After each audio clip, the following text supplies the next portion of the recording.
All right, and here we go again, ladies and gentlemen. It is the Written Undead podcast. I am Jack Dean this week in honor of our very special guest. That's Richard Ryan Rose. Since Angel Ramon wasn't able to make it in, I said, hey, you get the next best thing. We'll get his good friend Jennifer Amato to come on. As it turns out, she's very, very familiar with our special guest, the one and only James Dean. Welcome into the show, my brother. How you doing today? I'm doing good. Thanks for having me. I don't know about the one and only. There's a little confusion when you look me up on Google. Yeah, there might be a little bit of that. But I think you're probably the better of the two. Yeah. I lived longer. And, well, you've got that going for you. And on a side note, I don't drive fast cars. One key to staying alive, mind the traffic laws. So now, first off, I want to show off to everybody, if I can get the glare off of it. This is book one of This Dying World. If you don't have it, by the end of this show, you're going to want it. Just saying. So, Jennifer, since you're so familiar with this series, why don't you hit them up with the first line of questions? Sure. Well, first of all, thank you for having me. I am super excited. This is my first time on a podcast, and I really appreciate everybody asking me and accepting me to be able to come. James, I'm fangirling right now. I loved your book. My question is, I guess, what was your inspiration for writing the first book? Well, honestly, it had come from, I've been writing off and on for a while, but nothing really serious. And except for this little stint with this group called Long Road Journals years back. And my brother and I, we'd always talked about zombies. You know, what would you do? What would we, what would happen? The what if game. And then I started, I hadn't really realized at that point, and I don't know why, but that zombie literature was a thing. And I picked up World War Z, started reading that. Then I picked up, books from Tufo, books from Shellman, and started kind of really getting into it and thinking to myself, I might actually be able to write in this genre. And then it's a funny story, not funny story, but just kind of the way that it happens to me sometimes. I was in the shower and a line just kind of came to me and said, and it was everybody thought it was a joke. And in my head, it started writing itself. I stepped down, I came downstairs, picked up my computer and started writing. My wife was behind me and she's like, "Are you writing?" Absolutely. I had the first chapter banged out that night. Wow. And the story more or less wrote itself.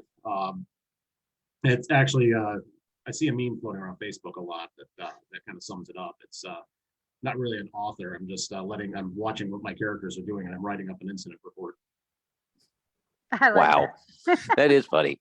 That So, what were some of your big influences? Did you have any part of your style come from something you've read in other people's books, or is literally everything you've written 100% you?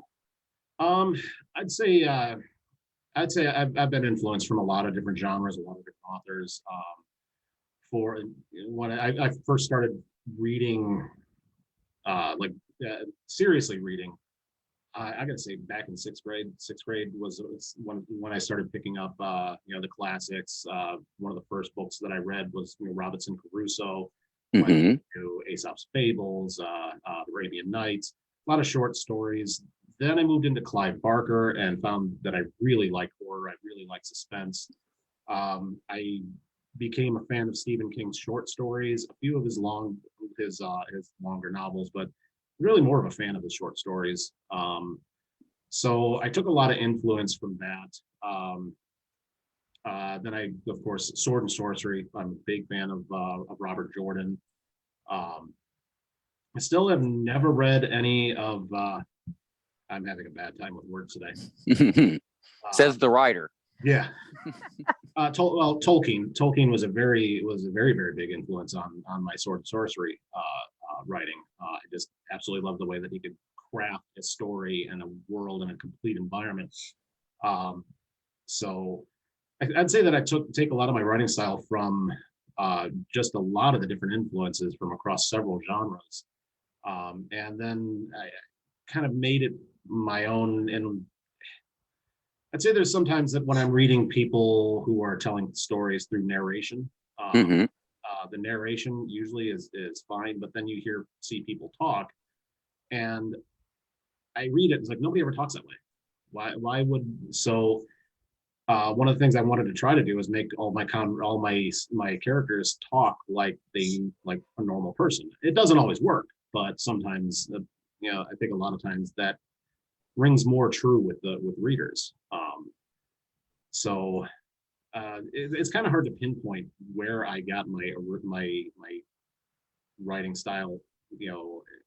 I think I just take it from so many different areas, and then try to take what I read and make some of it my own.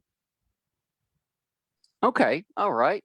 Real quick, we're waiting on one other person to join us for this.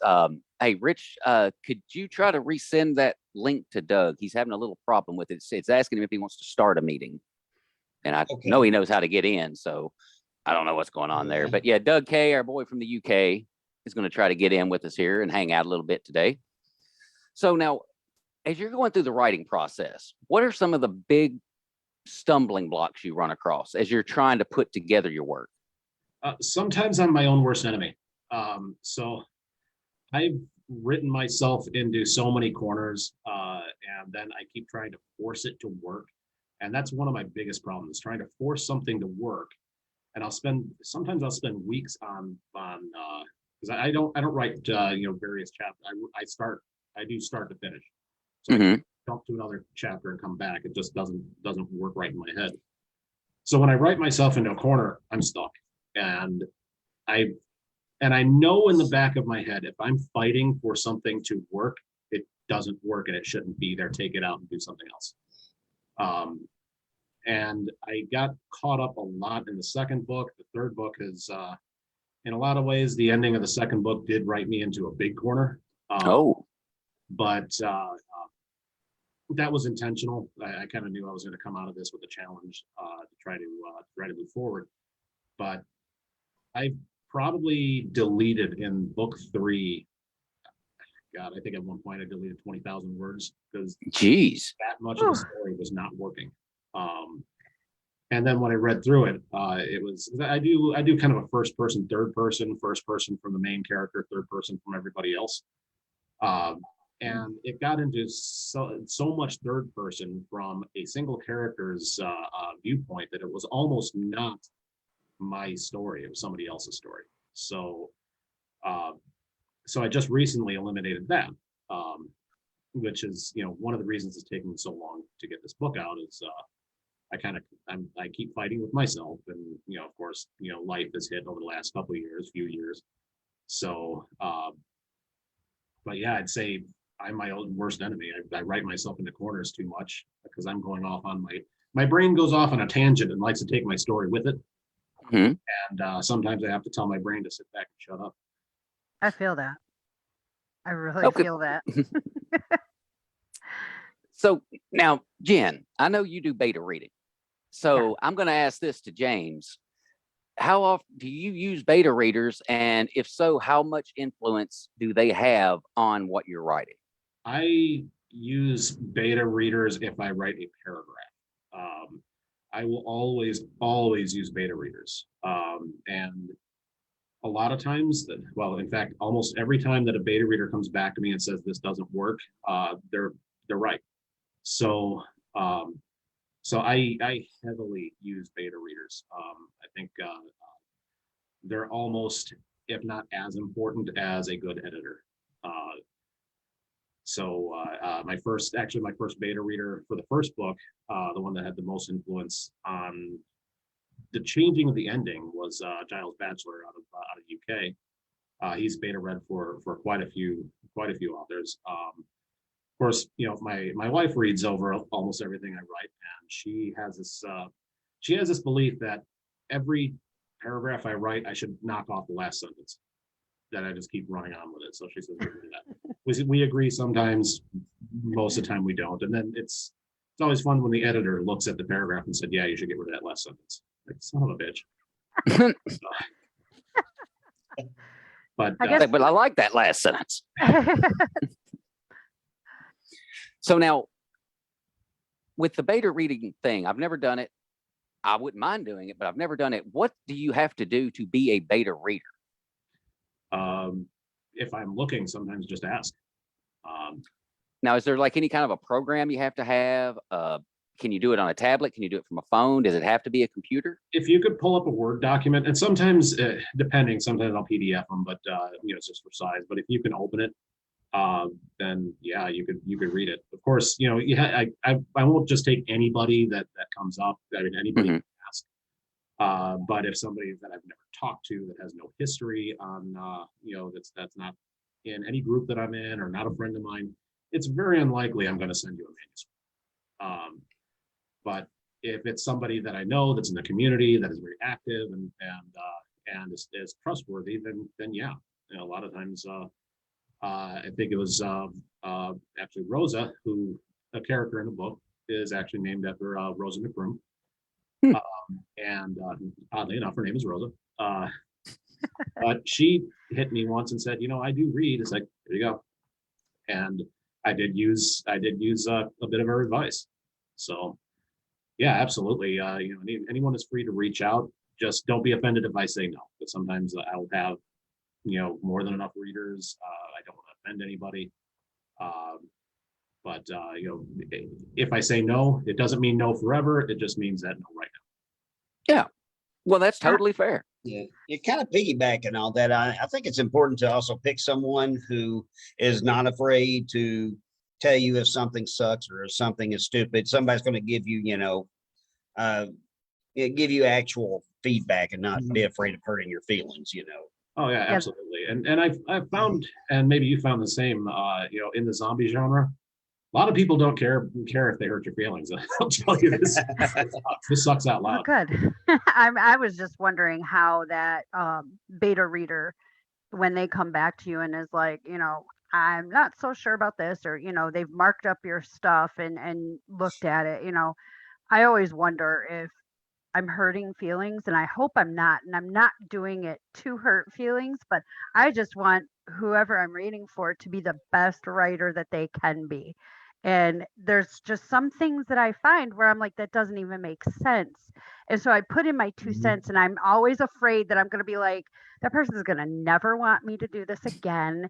They're going to hate my guts. And then I'm never going to be able to read, beta read for anybody. And, so it's kind of hard to overcome that, but it's not because I'm trying to be nasty. It is because, no, I want you to succeed. And I would hope that everybody would know that. Yeah, and I think for the most part, most authors would, because when you do pick a beta reader, like I said, it's somebody that you're going to trust, that's trustworthy in the community and whatnot. And it's not going to be someone that you're going to pick that that you're going to, say if you're writing a book that's heavily political, you're not going to throw it towards somebody who basically hates your guts because of that. But you would send it to somebody who can be objective. And even though they might not think the same way, you're going to still send it to somebody who can be objective and come back and tell you, I don't think this is right. And I think most authors, if they can't take that criticism, I'd wonder how they deal with their editor. Because an editor will, in uncertain terms, let you know how much your writing sucks. And you pay them to do it. So here comes Dougie. Doug made it. All right. This is my main man from the UK. Everybody give a warm round of applause for the one and only Douglas Kay. And he's back, muted. He's got his rocking out the leathers over here, I see. You're muted. Yeah. Oh, Yeah. There he you is. go. yeah, I can hear. Yeah, I had a whisper mask on, but I left in the car and I just got back to the hotel room. So now you've been at a convention this weekend, correct? Yeah, the first one in Scotland since before COVID. Nice. Now, James, have you done any conventions? Yeah, I do Scares at Care every year. This upcoming year, actually last year was the first year I brought my daughter there. 15, she was 15 at the time, 14 at the time. Wow, I'm having trouble with my brain today. And in fact, actually, if you look on my Facebook page, the image of the kind of dog demon. That was her costume. Oh. So she wanted to go there and try to cosplay there, and then she did really well. People accepted her pretty well. And I wanted to show her, that the horror community is definitely a community that she can be herself in. Yeah, so I've done Scares at Care every year. It's a great organization. It's not your typical horror convention. Its main drive is charity. I've been to Days of the Dead, or not as a author, but just as just as a party goer. And actually, that's where I met Eric Shellman. And so we've actually been friends ever since. I'm hoping to hit more conventions in my local area, because driving to Virginia every year is a bit much, and I still wouldn't miss it, but 14 hours in a car is about my limit. Yeah. Yeah, that sounds icky. I would fly, but transferring books and all that other stuff over there, it just seems like it's just easier to drive. Yep. That, and I absolutely hate flying domestic. Yeah, that would be no fun. I don't fly at all, so that's already out. Just give me a bus, I'm good. So now, Rich, you've got a convention coming up in May, as we all know, because I'm going to be there at that thing. And I was just wondering, for all of you that do the conventions, what obviously the goal is to sell books, but outside of that, are you trying to make like certain connections? I mean, is it going to mean a lot? Like if say it's your booth, people are coming up wanting to take pictures with the Bear Baron and things like that, or is it pretty much just a straight up business trip? See, I mean, I don't have the goal of going there to sell books, because I learned a long time ago from someone told me, if you go there, that is your goal. And if your first day starts off bad, it sets you up for a rough weekend. And so I went to the first convention with no books, and I went there with the idea of promoting my book, and again, email addresses for newsletter. And I had such a good time interacting with people that when I did a convention next, people remembered me. It was in the same place a year later, and I had my book, and they came up, and it did great. Like this weekend, my goal wasn't to sell it. If I sold one book a day, I'd be happy. Great, I'd be out of money, but I do this like a family thing, because I love conventions. I did conventions before I did books, so I go dressed up in cosplay and all that. So for me, it's bringing the wife and kids, and they get to do stuff, and I get to sit and make a little bit extra money. I get to meet people. I pull a lot of my characters from the weirdos I see at conventions. Like I see some strange out there people that come to my table, and I'll quickly be jotting stuff down about them.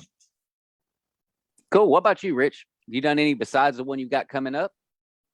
Well, I'm definitely going to have some books there, and I'm going to have like a ton of crafts that my wife has made as a draw to the site. But my main goal is just like I said, my goal is not to sell books there. I mean, if I sell books, great, that's an added bonus. But to me, it's more about interacting with people, generating that brand awareness, throwing out, making some impressions, and just letting people know that, hey, here's my book. It exists. You might want to check it out on Amazon, if nothing else, and it's more about, just brand awareness more than anything. I'll probably lose money off the event more than I'll make, but that's okay. Yeah, I think one of the best bits of advice I got before I went to the first convention is don't plan to lose money. Plan to lose money, because in a lot of ways, like you said, it's not really about selling the books. It is brand awareness. It is meeting people, and I actually have a lot of fun, meeting people, talking with people. So the first time that I went there and somebody came up and said, "Hey, I remember you from last year." Well, good. I'm in your head. You remember who I am. Next time somebody asks, "Hey, have you read any of these books?" Yeah, I met this author at this convention. So yeah, like I said, I plan on losing money every time I go, and so far I've stuck with my plan. High five. Right. So what's the hardest thing you find as far as being able to progress your stories and not get yourself into a corner? Do you have preconceived notions? Like, for example, do you already know how many books are going to be in your series, or are you just kind of letting this thing play itself out? I don't know how many books there's going to be in the series, but I do know how it's going to end. So it's an ending that I came up with halfway through the first book. And I don't think I'm going to change it. But as far as how many books it's gonna go, originally I said I'm going to go 3. Now that I'm writing the third one, I know I'm not going to end this here. I am going to have a hard stop and then write something else, just to get my mind on something else for a little bit, but then come back. So one lesson I learned with this book, this last one, is people don't appreciate cliffhangers unless you have something to come back to follow up with right away. And since I'm so far out of this last book, I in a lot of ways, I feel like I've betrayed a lot of my readers for not getting something out fast enough. So I hope that they, when I put the next one out, that people will actually pick it up, or say, "Hey, I remember this guy. I thought he was dead." But,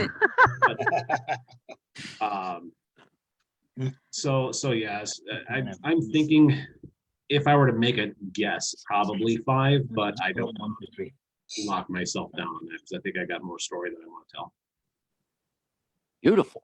Yeah, I could see the look on Jennifer's face when you're talking about having the fans having to wait a little longer, because she definitely had that look of, yeah. A little longer is one thing, but this has been epically long. But you know what? I can appreciate life happens, and there's a lot of us out there that understand life happens, and can't fault you for that. And I'm just excited. It just gives me a reason to go back and reread 1 and 2, and then 3 is going to come out, and I'll be like, yeah, I remember this. So I'm stoked either way. Can I jump in with another question? Can we go back to? Sure. Can I ask you guys a question on the content? When you guys go to plan for a convention, do you just go with your books and your bookmarks, or do you guys like plan and deck out your table and like set up decorations and stuff? Like do you make like a fun interaction for people, or do you just go there and use your chat and people skills? Good question. If I had to Fellas? rely on my people skills, I'd be screwed. So Spoken like a true vet. before I did, before I started working where I am now, I used to do work for a convention management business. So learned a little bit from that, and I learned that no matter how personable you are, some people might just kind of go and walk by, but candy always works. So I generally have a big tray of candy, and plus the convention I go to, it's charity, it's for kids, and also kids are there. But I have 2 severed hands that hold onto the candy dish, and I put all my wristbands on those hands. And then I set out pins and bookmarks and everything. They're free, so if anyone wants them, just take them. And having my daughter there in her costume helped too, because that drew people over to talk. I mean, it's just anything and any way to get to talk to people. So I try to make as much as interactive as I can. Well, I got this, which I very much love. And I probably got it out. I was going to say, I probably got it upside down right there. And yes, we have pens as well, which is very freaking cool, because I had never gotten an ink pen from an author before. Yeah, I like it. This is nice right here. Absolutely nice. Which is why y'all have your own spot over on the shelf for the what we in the South call knickknacks.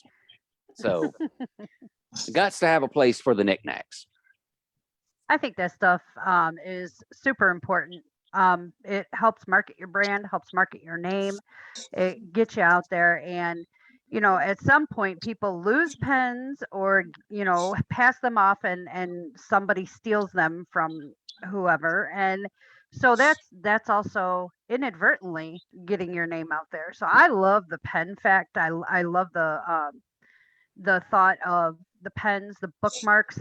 I can always use bookmarks. I'm not dog earing anything, but receipts run rampant in my house. So, but I definitely love the idea of the marketing and the branding and stuff like that. Hopefully, it gets to a point where that's a huge selling point for you, and you actually start making money at these conventions.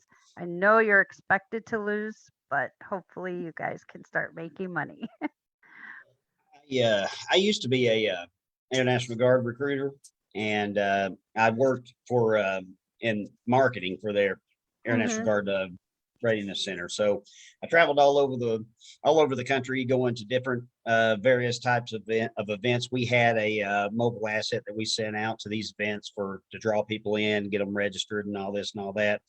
So I mean, I've got some experience in the whole marketing thing, but some of the things I've brought, that I'll have at my booth in the Bigfoot Festival is going to be, I've got a banner made, a Wild Eyed Southern Boys banner, and with my Facebook site on there, and of course my name. And we'll have T-shirts and wristbands and bookmarks and all kinds of. You should see all the crap. I don't want to call it crap. But You're right. You're about to get all the slapped. crafts Yeah. my wife has done. It's awesome. Crap. When I got speaking of myself in which, trouble. I do have one of her lovely crafts right here, hanging on the bookshelf of doom, which is what I call that, alongside the wall, which I just freaking love that. And just so she does get the love she deserves, my Christmas card is also still over on the shelf. Oh, and hey, by the way, for the record, that's still the only Christmas damn card I got this year. Just saying. Okay. Sounds like a So- girl I could hang out with. Yeah. Now, James, we were talking about you having, T-shirts and things of that sort. If somebody wanted to find any of your T-shirts, where would they look right now? I'm gonna put you on the spot because of something you said before the show. Actually, the best place to find everything that I have, it's all centralized, is my website. It's jamesdeanauthor.com. Nice. And funny. This is a funny story. Almost, I can't tell you how often I get confused with the guy who wrote Pete the Cat. It's still Twitter. Just the other day, I got a message from a kindergarten teacher complaining about how many strawberries they found in a patch, because that would be impossible. I'm like, what the hell are you talking about? Oh, wait, you think I'm James Dean, Pete the Cat guy? Oh no. Goodness. So, and it's so bad that actually Amazon screwed up once, and they put a Pete the Cat book in my lineup. Oh no. And so I'm sitting here looking at this, and I'm trying to reach out to the other author, like, dude, I didn't do this. This isn't me. Don't sue me. You have the money to sue me. I don't have not the other way around. They finally fixed it. So yeah, long story short, it's jamesdeanauthor.com. And you can find T-shirts, mugs. I think I have a tote bag in there. Links to all of my book series, and I believe it has all of the anthologies that I've written into. Fantastic. I like it. Because Same thing happened to me. I'm actually sporting one of the authors from the Written Undead today. This would be Merrill David's Wicked Awake series. Awesome book. So, Awesome. Nice. to me, this is the kind of thing fans need to do. It's like, it's one thing to get the book, but it's another thing when you can walk around as a living, breathing billboard. Because it. people ask, they're like, what is that? Where'd you get that shirt? And I'm like, oh, dude, you got to check out da da da da da da.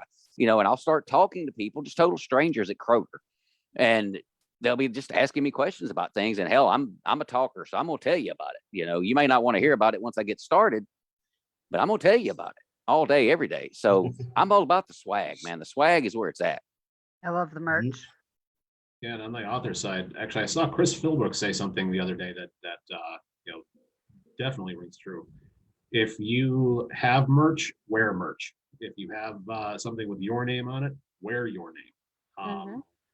So, again, the job I'm in now, I used to travel internationally a lot. Actually, I came to Scotland a lot. And every time I went through the airport, I had my shirt on. The shirt actually from the second book. Sometimes people would ask, sometimes people would just say cool shirt. And I try to explain, and they said, no, it's just cool shirt. Okay. All righty then. But it's a conversation starter. A lot of times if somebody asks, I'll say, I'm an author, and sometimes you find out that they actually like zombie books, and it may not turn a sale, but that would be a case where somebody can go home and say, hey, I met this author, at Kroger. Which is very freaking cool, by the way. Believe Right. me on that. As a super fan to super fan over there, Yes. we love this. This Yes. is just the greatest thing in the whole wide world right here. We get to nerd out on the regular. Yep.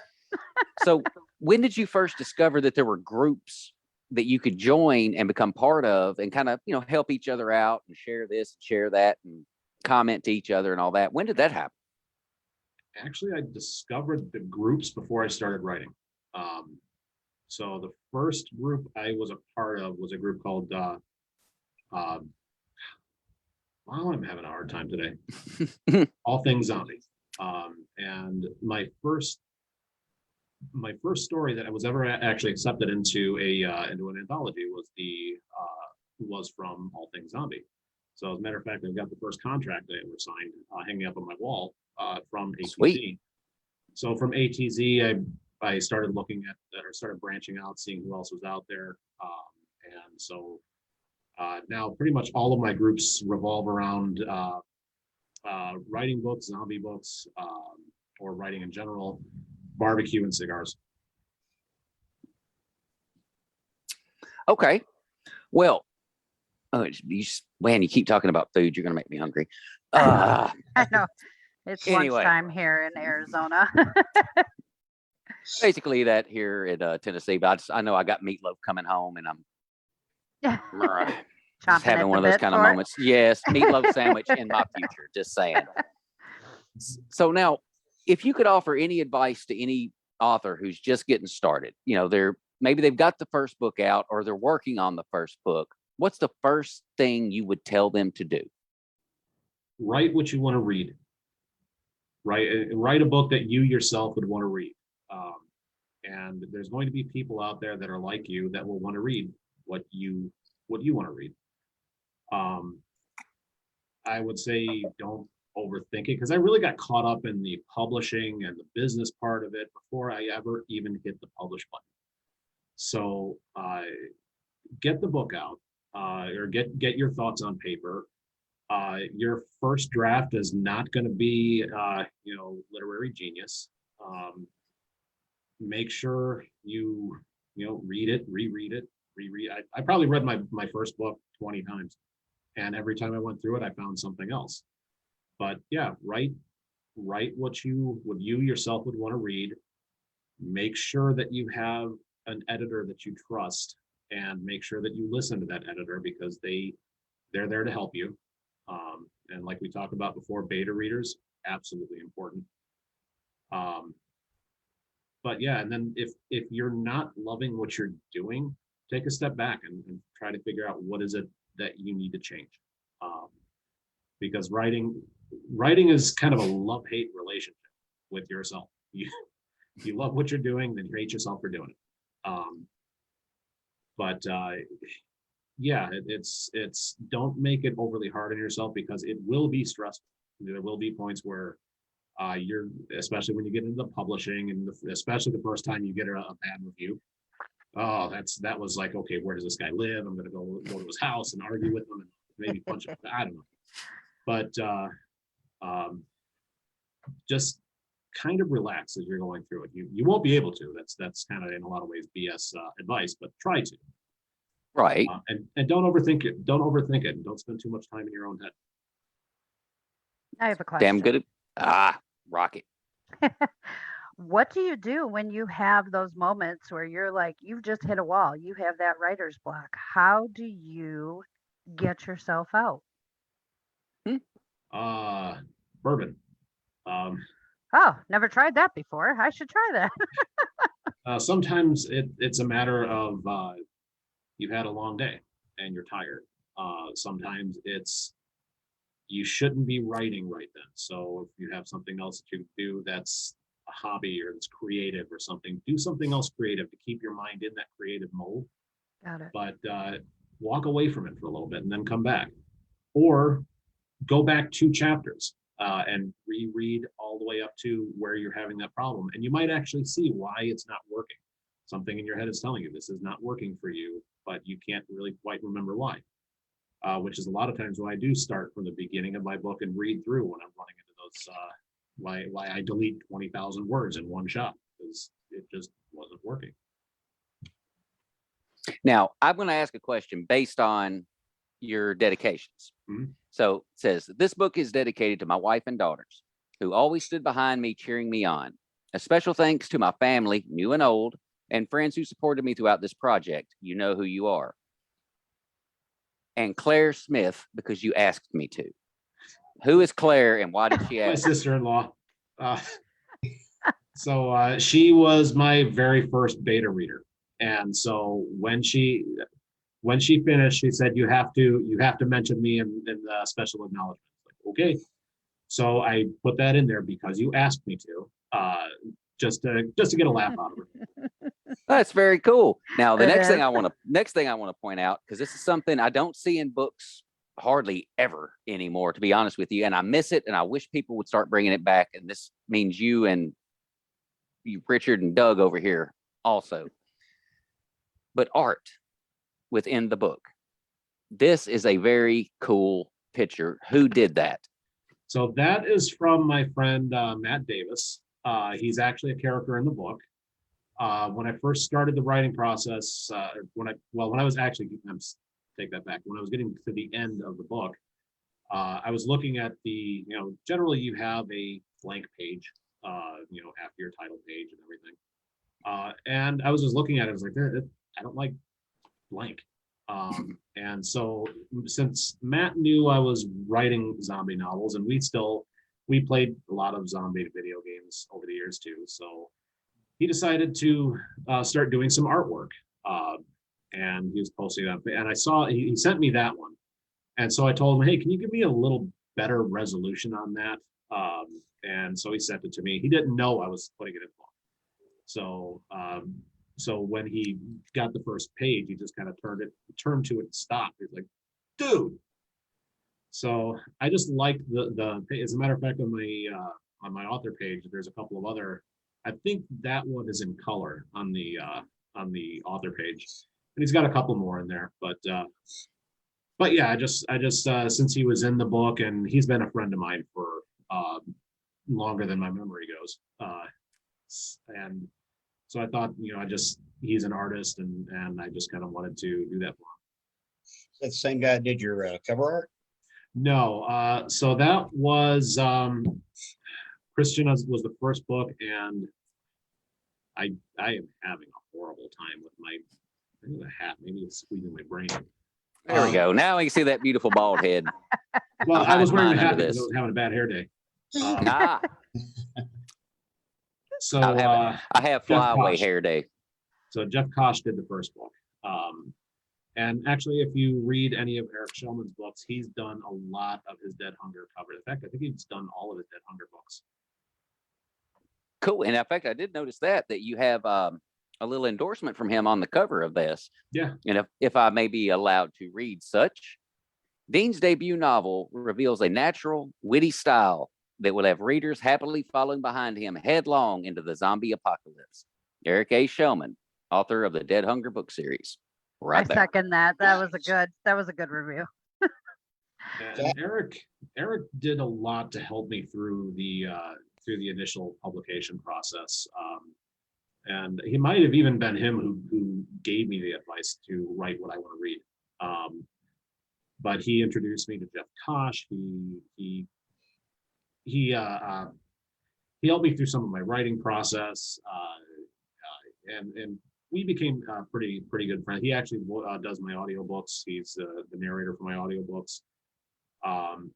So, and that's another thing too, for, back to the question of new writers. If you have a writer that you really like, reach out to them. They might be more than willing to help you. Because it's like that, again, another meme. We're not in competition with other authors. We're there to we'll try to boost you and help you out. Unless you suck out loud, and we might just suck out loud.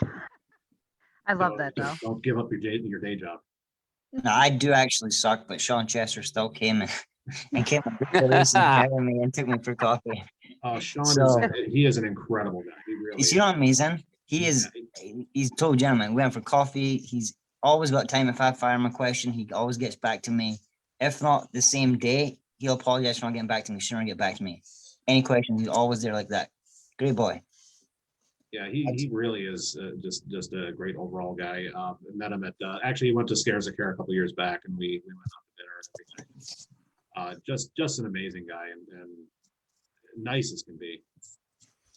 I mean, I came in this whole thing, just back in August. So I'm fairly new kid on the block and got my second book coming out hopefully next month. But if it wasn't for the other authors I reached out to and met along the way, I mean, it would have been, I wouldn't have gotten to near the point where I'm at now. I mean, these like Javin Bonds, Gareth Stevens, Chris Philbrook, Mark Tufo, they all gave me some great advice to help me get started. And I tell you that's really, and I'm always willing to help next guy out as well if they reach out to me.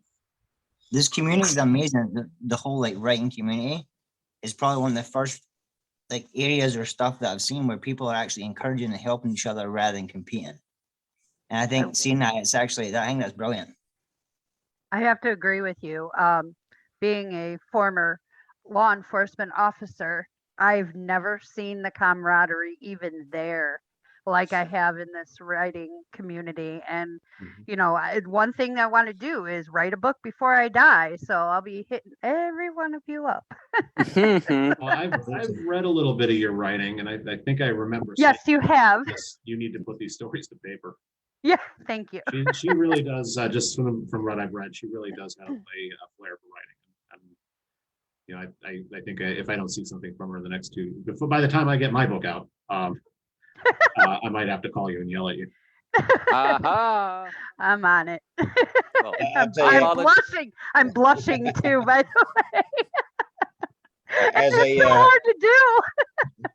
I'll even say, as a former law enforcement officer myself, I'm always willing to help out a sister from another mister. So, Thank you, sir.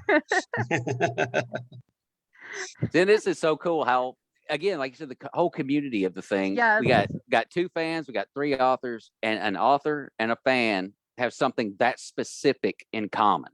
Like Yes. literally that specific. Like we were both correct. We were both police officers. Now, did you ever serve in the military, Jennifer? I wanted to. Asthma kept me out of the military. I would have gone career. Where would you have gone? Probably either Army or Air Force. Air Force because of my grandfather. Army because I like the brute force of, I like being the blunt object that rams the door open. Well, Wow. Richard's yeah. got both things covered. He has Yeah. literally done both. I've done Army and Air Force, but grass is greener on the blue side, if you ask me. But Yeah. but- So I hear from my mother-in-law, who my mother-in-law and father-in-law were both Air Force. Grandpa was Air Force. He was all over the place, but yeah, that would have been something I would have loved to have carried on for my family. And I'm so patriotic. I'm actually wearing a veteran United States flag from the group Till Valhalla. They help out veterans who are suicidal, the 22 a day, and that touches my heart. But huge patriot of the United States. I love my country, and would have been great if I would have gone career. So I chose law enforcement instead, and now I'm doing pools out in Arizona, which makes no sense, but it works.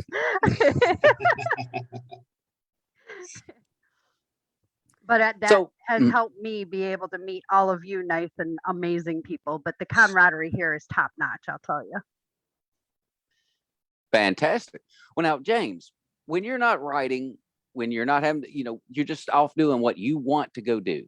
What do you like to do in your spare time? Oh, that it depends on what day it is. Actually, the computer I'm using right now to talk to you, I built that about a year and a half ago. I built my daughter's computer. It's funny. I'm kind of two sides of an oddball coin. I like technology. I like to involve myself in high tech stuff. I work in technology, and at the same time, I like nothing, no technology. I like to be outside. I've got a nice big yard, and I just like to sit out there because there's a field behind there and I can't hear anybody. I barbecue has become kind of an obsession. So I have a smoker outside. I actually just ordered a new one that is going to be one of those that I'm going to be able to give my grandchildren. I don't know if it's because I like barbecue or I just like fire. Well, now my question would be, have you Yes. thought about making your own barbecue, vacuum sealing and packaging it and selling it? No. Says the hungry skinny guy. You're more than welcome to come up to Illinois if you can, survive a cold. Ugh. I woke up. I came home yesterday from work. It was 60 degrees. I woke up this morning. I got 3 inches of snow on the ground. So I woke up this That's morning. that It was 20 Midwest 20 weather. degrees. And I think it's still 20 degrees. So what do you Ugh. do when it's 20 degrees out? You go light a barbecue grill. Can't say that I miss any of that garbage being Yeah. from Ohio. I hate cold, and yet I'm still just Yeah, up there on you mud. are. But yeah, if you ever come up to Illinois and you're up in the Chicago area, let me know. I'll set something up here. More than welcome to come over for dinner. well, I can't I say think that it Jim- won't happen. Go ahead, think Doug. he models in his Sounds spare like a time. road trip. I mean, he's the most like color coordinated guy I've seen. He's got gray and black beard, gray and black shirt, and he had a gray and black hat on. Yeah, hold on. Yeah. There you go. Get There rid you of go. there. Boom. Look there. It's like a catalog advert. The funniest part is this is not this isn't coordinated. This is just what I pulled out of the top drawer. Yeah, he's doing Well, something else in it his looks spare time. good. You definitely have that prepper feel about you, and so I'm going to use that to say, do you have any prepper sides to yourself? Do you have like a backup plan in case the shit does go tits up? Yeah, I have some. Not as much as I would like. But yeah, I have a few things around the house, a couple things planned. But yeah, I'll say yeah. If basically crap hits the fan and you come here, you won't find me. And I was actually asked this question once before, and I said, I guarantee I've either gone north, south, east, or west. Well, that's a good clue. Hey, James, how many times you been confused with A American, the writer? Oh, yes. The He wasn't Pete here the for Cat writer, a lot. I was because I'm not joking, man. You look a lot like him. Oh, I've never wow. even seen what the guy looks like. I Okay, know see, I that, hadn't either. I do get messages from kindergarten classes and teachers and libraries and whatnot for Pete the Cat book. And it's like, I hope to God you're not letting kids that age read my books. Right. I don't He's wanna on get season sued by one a of bunch of pissed off parents. the TV show Alone on the History Channel. He's in season 1 of that. He looks exactly like you, only his beard's just all white. And Well- and his book series is phenomenal. Like it's one of the first books I started reading was his Going Home series. And they're great books. That's what got me into writing was his books. Okay, I think we might be talking about different authors. It's another author named James Dean. Oh no, it's he's called A American. Oh, okay. I'm Ah. American. There we go. Okay. There he This is. is Oh the yeah, that's Pete that. the Cat Yeah. guy. Yeah, I see Pete the Cat in the background. Yeah. I was actually about ready. That's the reason that in my books now you'll see my name is James D. Dean. Because we got confused so often. It was either that or Pete or James. I didn't write Pete the frickin' Cat Dean. That's why I'm Richard R. Rose, because there's another Richard Rose author out there whose book got put on my page and everything. And the guy died back in 2005. Oh, And he crap. writes like, psychology books and stuff, shit I wouldn't even attempt to write. Places like I had issue with Goodreads because they kept I did mixing too. this up and trying to get, and maybe you ran into it too, trying to get that Mhm. separated. Yeah. It takes almost an act of Congress to do until finally it just had to almost, well, I didn't get on the phone, but didn't scream at one of the admins online. By scream, I mean all caps. Mhm. Like, this is not me. I don't want to be sued. So then it finally got resolved, but Amazon messed it up. I've never tried BookBub because I was able to create my own link there, and so I've never been linked to that series. But and I always thought that my problem was going to be with the actor or the guy who makes breakfast sausage. Yeah, that's the two that I was That's thinking funny. of is either the actor James Dean or of course Jimmy Dean. Mhm. Being in Tennessee, we know all about some Jimmy Dean sausage. Great around here. sausage. See, I associated you with the actor, but I guess this leads me to a question. Have you guys thought about pen names, or how do you feel about pen names, those pseudonyms? That's a good question. I think, like, I published under my name because this is something that, well, honestly, because it was my first step out. But if I were to change genres, I would consider changing my name depending on the genre type. Have you thought of a name? What's that? Have you thought of a name? No, I have a hard enough time coming up with character names. So, coming up with a name Going for all- myself. That's like the biggest problem I have is when I'm writing and I'm putting in someone new and it's like, I've already used John 50 times. I've used Steve 50 times. Like 12 Adams have been eaten. Like, that's why, like, some girl today told me her name was Candle, and I was like, "How do you spell that?" And she told me, and I wrote it down. I was like, "I'm using that." There's lots of interesting names out there. Richard, how about you? Well, Jab and Bonds, he actually suggested that I change it to R.R. Rose Oh because I yeah, was having all that trouble with the Richard Rose shit ended up Yeah. on my and yeah, I was like, I had just published my book. I'm still trying to get my brain wrapped around all this stuff. I'm still got a ton of stuff to learn, but like you should change it to R.R. Rose. I'm like, damn man, I just published my book. I just made a website. I just told everybody, all my friends and family about that book. Now I might go back and turn around and say, it's R.R. Rose now, not Richard R. Rose, not Richard Rose. It's R.R. Rose. Okay, not to confuse anybody. So yeah, I decided against it, but maybe someday when I know what the hell I'm doing, I might try to do that. And that's Okay. something you could do with your second book if you wanted to. Because that's the second book is where I changed my name to J.D. Dean. That's very true. Just to make it, Because book one, Ah, James yes. Dean, and book two is James D. Dean. It's right there. Sure it was enough. just something to differentiate. And Hmm.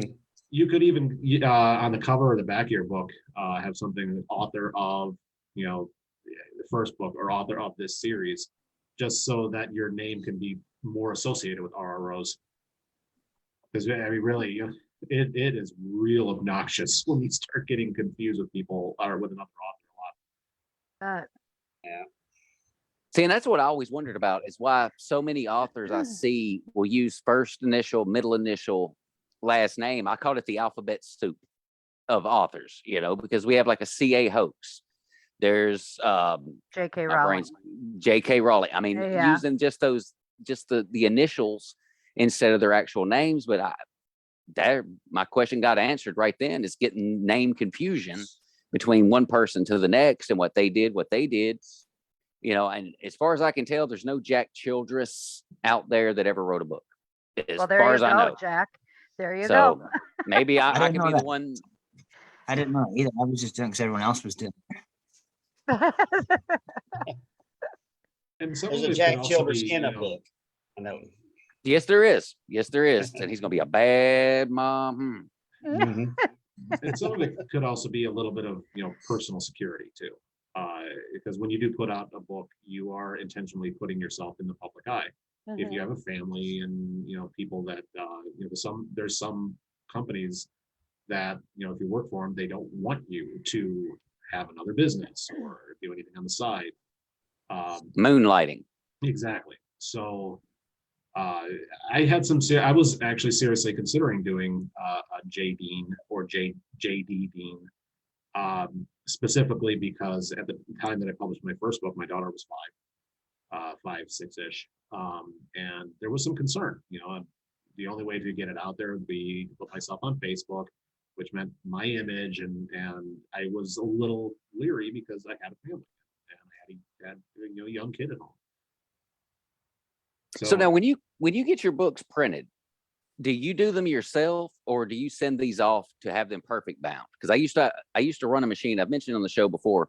I worked for a printing company for about 4 years, and one of the machines I ran was a perfect binder.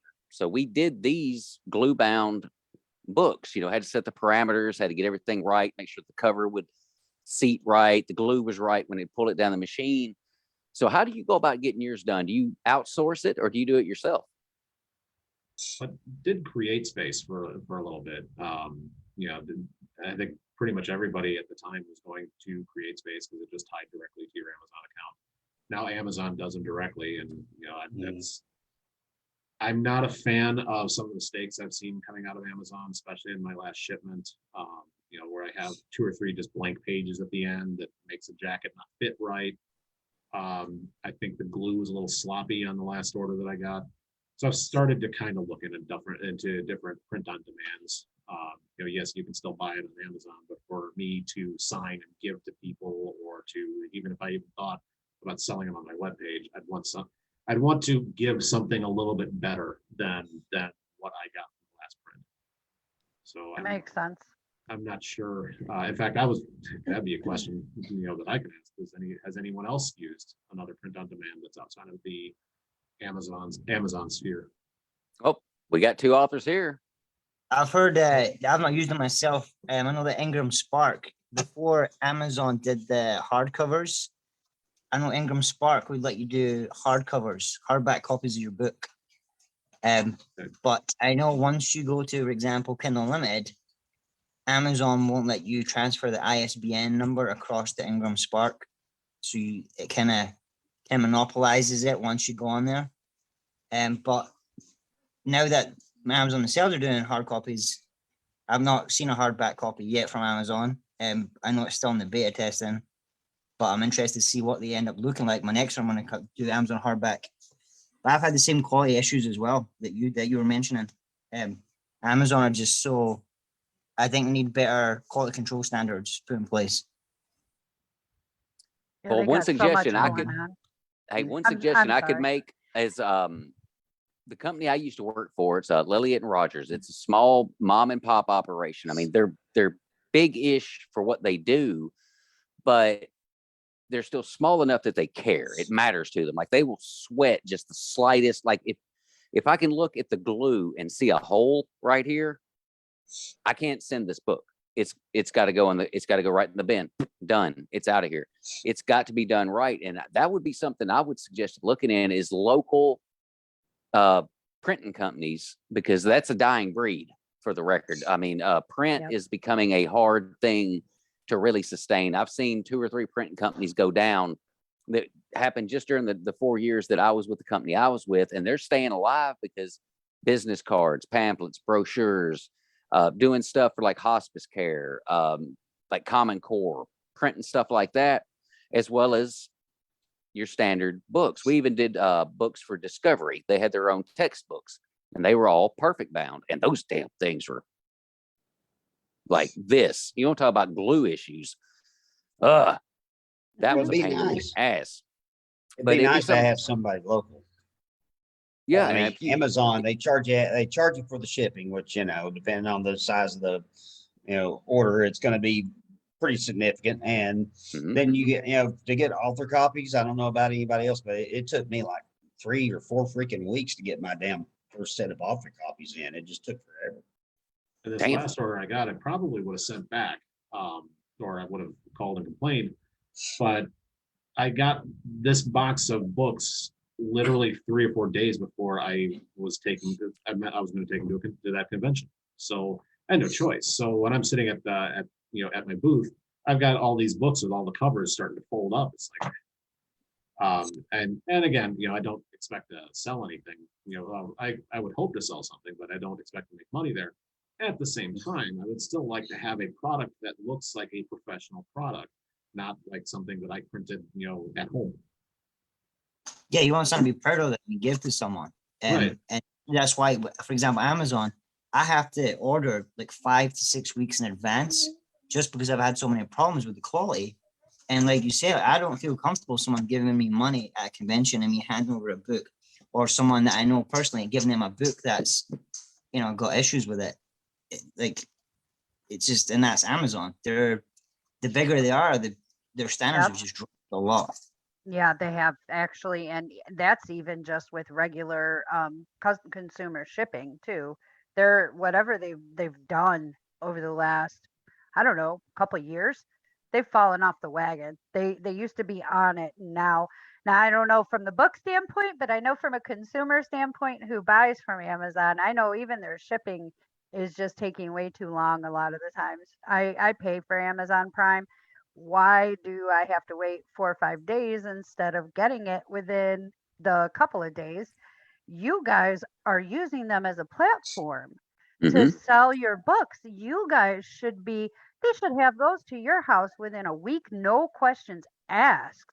That's not customer service, and that has definitely fallen off the Well, I cliff. realize we are up against it right now as far as the end of the show, but there's one thing I've been hitting on ever since I found out about it happening. And since we're talking about Amazon, I'm going to ask you, James, I'm going to ask you, Doug, Richard's book, which is directly above James's book, that cover was not popular with Amazon. They did not like the original cover for Wild Eyed Southern Boys, book 1, because they said it was too violent. The guns were kind of pointed too much at the reader.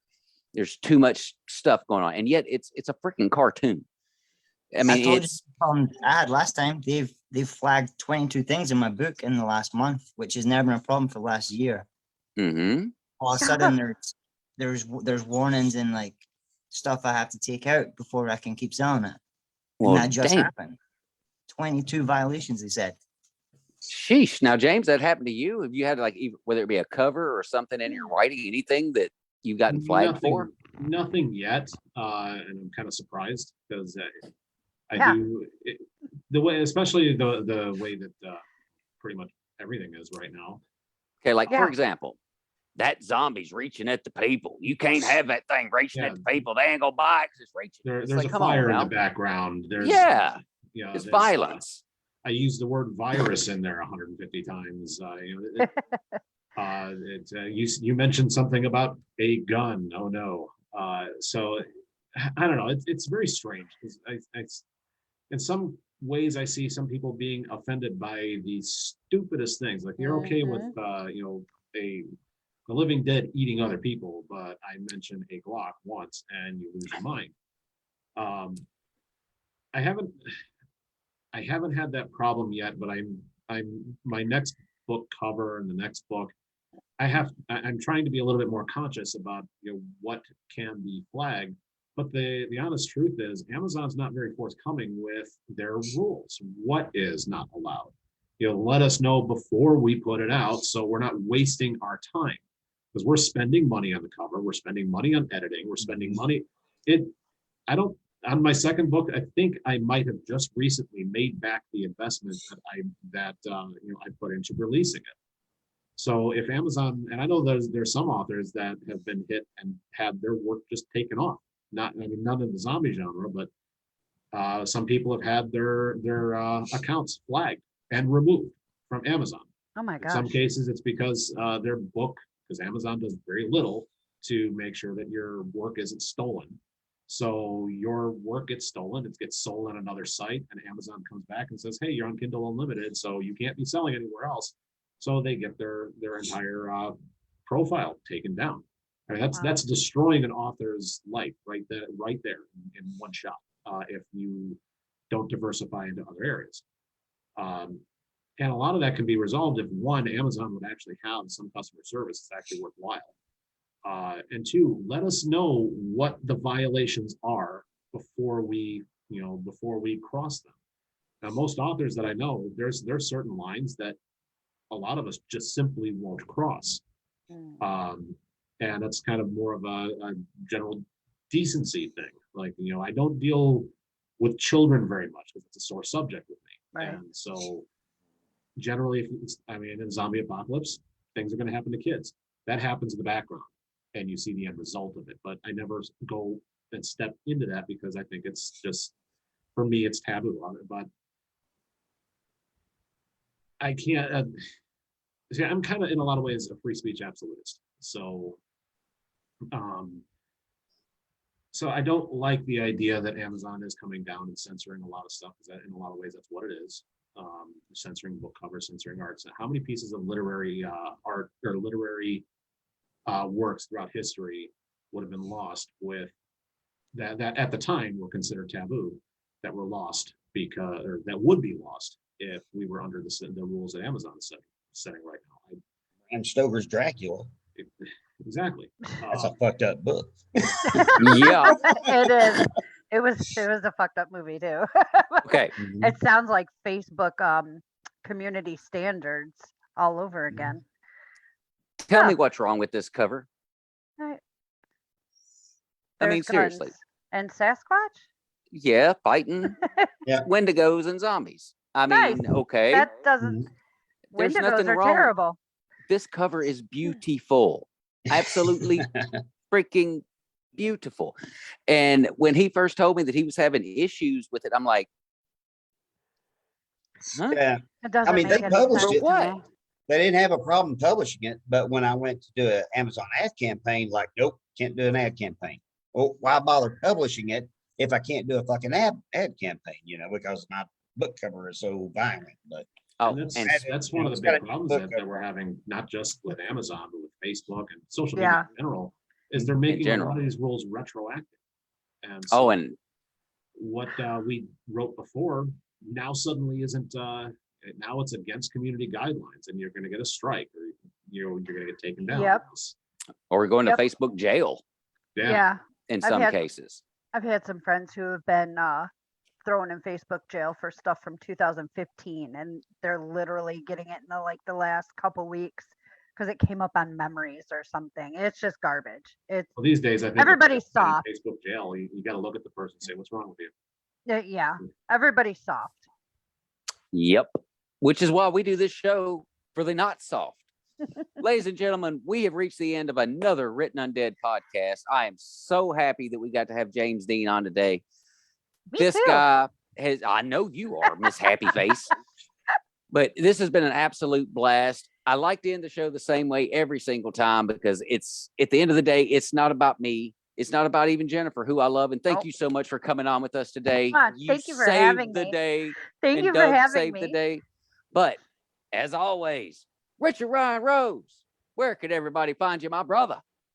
I'm on my Facebook page at Wild Eyed Southern Boys. Just click that in there.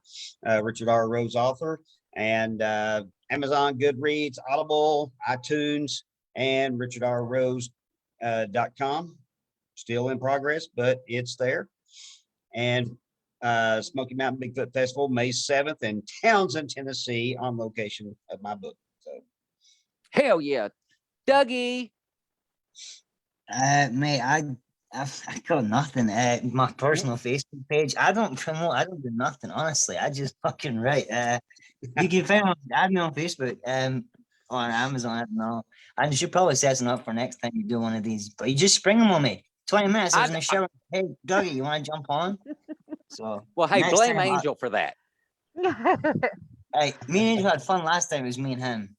Dude, you Um, had the paint going. That was so cool. I hate I that reminds like, me. you I know was what? gonna do this for Angel because I didn't get to do it. Oh, he's not here. No, you can't leave till he comes on. That's fucked up. Oh, man. that's sweet. It is definitely sweet. Nice. Yeah. Looking all good. Meh. That does look very good. And All right, now. Facebook, and then that's it. Go ahead. Amazon. All righty. And now what series is it you've got out there? You didn't say the name. Oh, When the Dead Rise. When the Dead Rise. Go get it now. But also, there is another When the Dead Rise, which Amazon, like James's problem, I had the same problem. Someone else had a book with the same title, the exact same title. It came at the same time as me, but they only Well, have that- like five reviews. Oh, So, and theirs is just Yay. poem. well, James, it's your time to shine, my brother. Where can everybody find you? You can find me, best spot would be my website. It's jamesdeanauthor.com. You can find my merchandise there, my book links, all of the most of the anthologies I've been a part of, and it will bring you to my Facebook page. If you want to reach out to me, reach out on Facebook. I try my best to answer everybody. You know, Jen can attest to I that. can attest. And yeah, I mean, reach out. I'm available as often as I can be, and I love to hear back from people. Fantastic. Well, for this crazy bunch of people I got sitting over here beside me, theoretically, or something. I'm not a writer. I don't got good words. Anyway, That was fine. for these folks over here, I'm Jack Childress. That's Richard Ryan Rose. Over there hanging out overseas is the one only Doug Kay. The super fan, along with the super fan, Jennifer Amato. The special guest of the week, James freaking Dean. I am out. Great show. Peace. Bye. I See ya.